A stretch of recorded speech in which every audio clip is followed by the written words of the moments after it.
শাড়ি করে আমার নৌকোতে চলো, তাহলে আকাশে আর মেঘও করবে না, নৌকাও ডুবুডুবু হবে না, আমরাও যমুনার এপার থেকে ওপারে পেরিয়ে যাবো। রাধারানী বলে, ও নবী, এই মাঝ যমুনাতে এসে এখন আমি শুভ্র বসন্তকে পাবো কোথায়? সাদা শাড়ি শুভ্র বসন্ত মাঝ যমুনায় পাবো কোথায়? আর তুমি যে বলছো আমাকে যে আমার নীল শাড়ি দেখে আজকে আকাশে মেঘের উদয় হয়েছে, তা নবী তুমি তোমার ওই গায়ের রংটি নিজের ভালো করে দেখেছো তো? হ্যাঁ গো, তোমার নিজের গায়ের রংটি যে কালো মেঘের মতো, তা কে বলতে পারে আজকে আকাশে মেঘের উদয় হয়েছে আমার নীল শাড়ি দেখে, নাকি তোমার ওই কালো মেঘের মতো গায়ের রংটি দেখে আকাশে মেঘ করেছে? তা তুমি একটা কাজ করো, তুমি তোমার ওই গায়ের রংটা পরিবর্তন করে কালো বর্ণ থেকে গৌর বর্ণ করে দাও, আমিও তাহলে নীল শাড়ি পরিবর্তন করে সাদা শাড়ি পরতে রাজি আছি। বলে, রাই, নীল শাড়ি পরিবর্তন করে সাদা শাড়ি তুমি পরতে পারো, শাড়ি পরিবর্তন করা যায়, কিন্তু গায়ের বর্ণ পরিবর্তন করে কালো বর্ণ থেকে গৌর বর্ণ হবে কি করে? কিভাবে সম্ভব? বলে, আমার কাছে উপায় আছে নবী। কি উপায়? এই যে আমার পসরাতে দধি, দুগ্ধ, ছানা, মাখন সব রয়েছে, এই পসরার থেকে দধিটি বের করে, দইটি বের করে তোমার সারা গায়ে ভালো করে মাখিয়ে দেবো, তাহলে তোমার গায়ের রংটা কালো বর্ণ থেকে গৌর বর্ণ হয়ে যাবে। রাধারা দেখতে তখন গোবিন্দ বলে, রাই, আমার এমন শরীর কবে বা হবে, এমন কবে বা হবে, আমার এমন শরীর কবে বা হবে, এমন শরীর কবে বা হবে, কবে কালো ঘুচে গৌর হব, আমার এমন শরীর কবে বা হবে, কবে কালো ঘুচে গৌর হব, আমার এমন শরীর কবে বা হবে, কবে কালো ঘুচে গৌর হব, আমার এমন শরীর কবে বা হবে, কালো ঘুচে গৌর হব,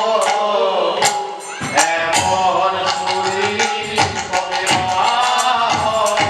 আজকারে দাঁড়িয়ে নাম বলে বেড়াবো, এমন শরীর কবে বা হবে,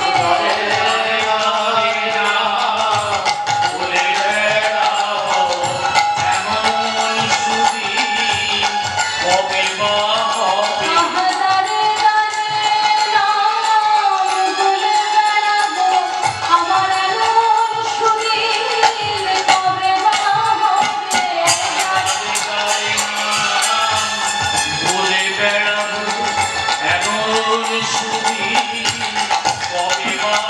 আহা জয় রাধে শ্রী রাধে বলে, রাধে রাধে নাম বলে বেড়াবো, আহা জয় রাধে শ্রী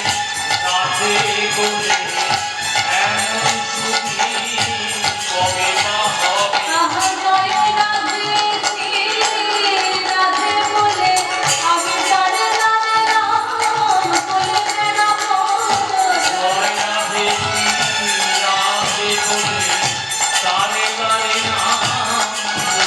আহা জয় রাধে শ্রী রাধে বলে, রাধে রাধে নাম বলে বেড়াবো, হৃদয় বলতে বলতে হরি হরি বল, হরি বল।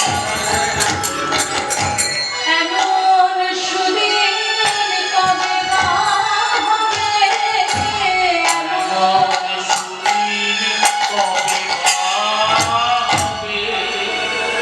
রাই, আমার এমন শরীর কবে হবে রাই, যদি আমার এই কালো বর্ণ ঘুচে গৌর বর্ণ হব, সেই যদি আয় কলিযুগে।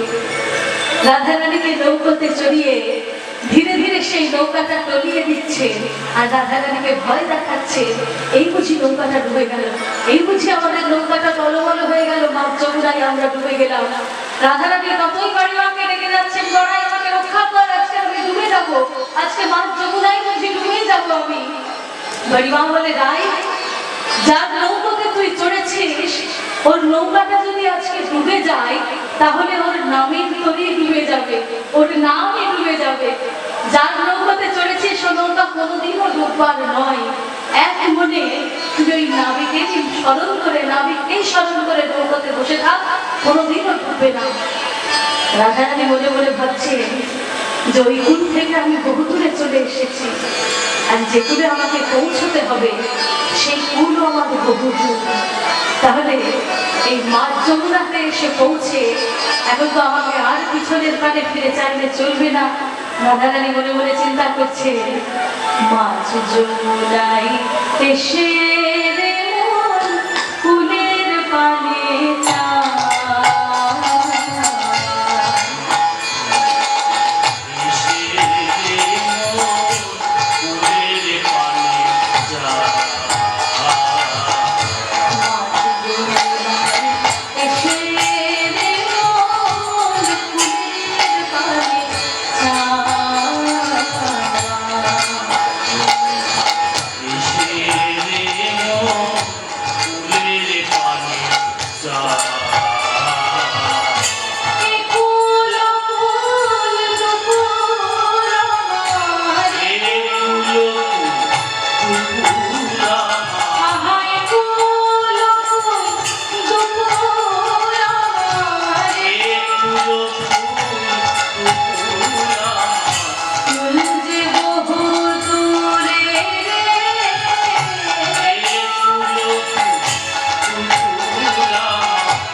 এই যে বহুদূর কথাটা সুরের মাধ্যমে কিভাবে বহুদূর দূরত্ব কিভাবে বোঝানো যেতে পারে।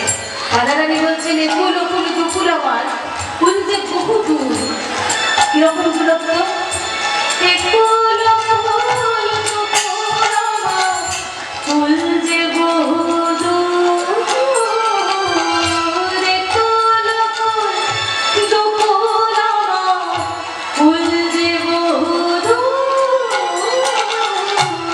একুল অকুল দুকুল আমার কুল যে বহুদূর। একুল অকুল দুকুল আমার কুল যে বহুদূর। একুল অকুল দুকুল আমার কুল যে বহুদূর। একুল অকুল দুকুল আমার কুল যে বহুদূর।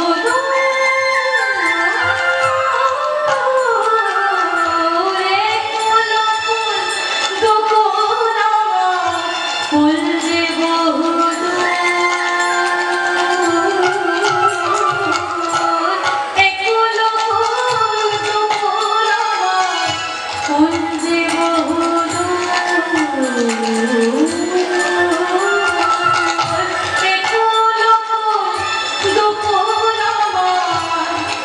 ওই কুলে যদি যায় তাহলে সুর ওই কুলে যাবে, আর এই কুলে যদি পিছনের পানে ফিরে আসে সেই কুলে তো বহুদূর, তাহলে সুর এই কুলে আসবে। একুল অকুল দুকুল আমার কুল যে বহুদূর। একুল অকুল দুকুল আমার কুল যে বহুদূর। একুল অকুল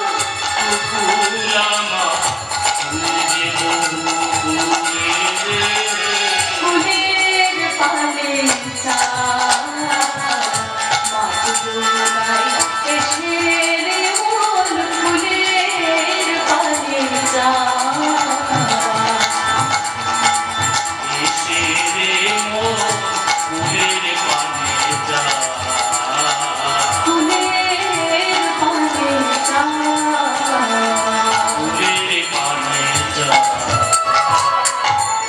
রাধারানী যতই ভয় পাচ্ছে আর গোবিন্দ ততই তরণীটি টলিয়ে দিচ্ছে। আহা ডুবিল ডুবিল ছলনা করে উচ্চ স্বরে বলেছেন হরি ডুবিল।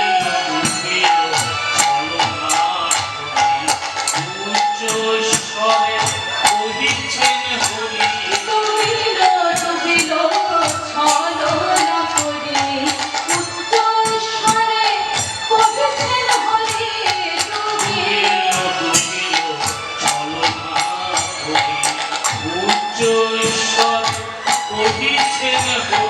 এবার বুঝি নাও ডুবলো।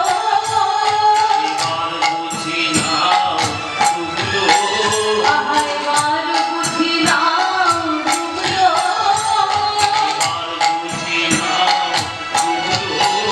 আমি আর যে করি গাইতে গাই এবার বুঝি নাও ডুবলো। আমি আর যে করি